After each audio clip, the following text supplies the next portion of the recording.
ಅಲ್ಲಿ ನಾನು ಹೊರಗಡೆ ಮೀಟಿಂಗ್ ನಡೀತಾ ಇದ್ದೆ. ಅಲ್ಲಿ ಒಂದು 2-3 ಜನ ಬಂದು ನನಗೆ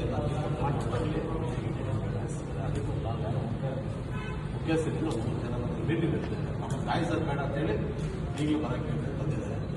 3 ಜನ ಮೀಟಿಂಗ್ ನಡೀತಿದೆ. ಯಾರು ನೀವು ಒಂದು 3 ಜನ ಬರ್ಬೋದು. ಬಟ್ ಎಲ್ಲರೂ ಬಂದಂಗಿದೆ, ಎಲ್ಲರೂ ಬಂದಂಗಿದೆ. ಬಟ್ ಕಾಯಿ ಸರ್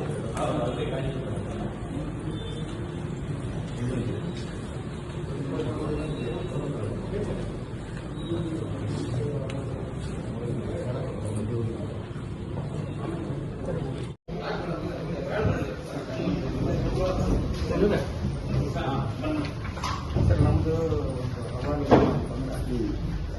ಪೊಲೀಸರ ಮೇಲೆ ಪೂರ್ಣ ಪ್ರಮಾಣದ ನಂಬಿಕೆ ಸರ್.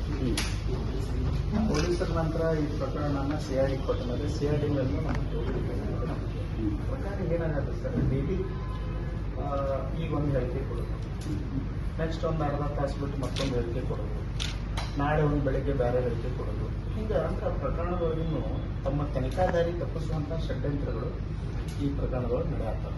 ಅದು ನೇಹಾ ಪ್ರಕರಣದಿಂದ ಆಗಿರ್ಬೋದು, ಅಂಜಲಿ ಪ್ರಕರಣದಿಂದ ಆಗಿರ್ಬೋದು. ನೇಹಾ ಪ್ರಕರಣದಾಗಿರುವಂಥ ಸ್ವಲ್ಪ ಜನ ಅಂಜಲಿ ಪ್ರಕರಣದೊಳಗೆ ಇನ್ವಾಲ್ವ್ ಆಗಿ ಯಾರನ್ನು ಉಳಿಸೋ ಪ್ರಯತ್ನ ಮಾಡತ್ತಾರ ಅನ್ನೋದು ಬಹಳ ಮುಖ್ಯ ಬರ್ತದೆ. ನಾನು ಅದನ್ನು ಬ್ರೀಫ್ ಎಲ್ಲಿ ಮಾಡಿ ಬಯಸ್ತೀನಿ ಅಂತಂದ್ರೆ 9/10/2021ಗೆ ಒಂದು ಪ್ರಕರಣ ಆಗ್ತದೆ ಸರ್, ಬೆಂಡಿಗೇರಿ PS ಒಳಗೆ. ಬೆಂಡಿಗೇರಿ PS ಒಳಗೆ ಹಾಕಿದ್ರೊಳಗೆ ಆರೋಪಿ ಯಾರು ಇರುವುದಿಲ್ಲ. ಬಟ್ ಅದನ್ನ ಚಾರ್ಜ್ ಶೀಟ್ ಹಾಕಿದಾಗ 7/2022 ಪ್ರಕಾರ ಆರೋಪಿ ಈರಣ್ಣ ಅಲಿಯಾಸ್ ವಿಜಯ್ ಕಲ್ಲನಮಠ, ಬಸಯ್ಯ ಕಲ್ಲನಮಠ ಅನ್ನುವಂತ ಒಬ್ಬ ಆರೋಪಿ ಸಿಗ್ತಾನೆ.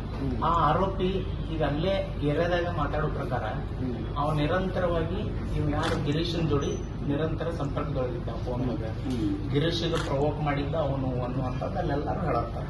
ಬಟ್ ಇಷ್ಟ್ಯಾಕೆ ನಮಗೆ ಪೊಲೀಸರಿಗೆ ಗೊತ್ತಾಗತ್ತಿಲ್ಲ ಅನ್ನುವಂಥದ್ದು ಒಂದು ವಿಷಯ ಅದ. ಸೊ ಅದಕ್ಕೆ ಈ ವಿಷಯದ ಮೇಲೆ ಪ್ರಾಮಾಣಿಕ ತನಿಖೆ ಆಗುತ್ತೆ ಸರ್. ಅಮಾಯಕ ಪೊಲೀಸ್ ಅಧಿಕಾರಿಗಳು ಸರ್ಕಾರದ ಅಮಾನತ್ತು ಕಲ್ಲಿನಿಂದ ತಪ್ಪಿಸಿಕೊಂಡು ಓಕೆ, ಡೆಫಿನೆಟ್ಲಿ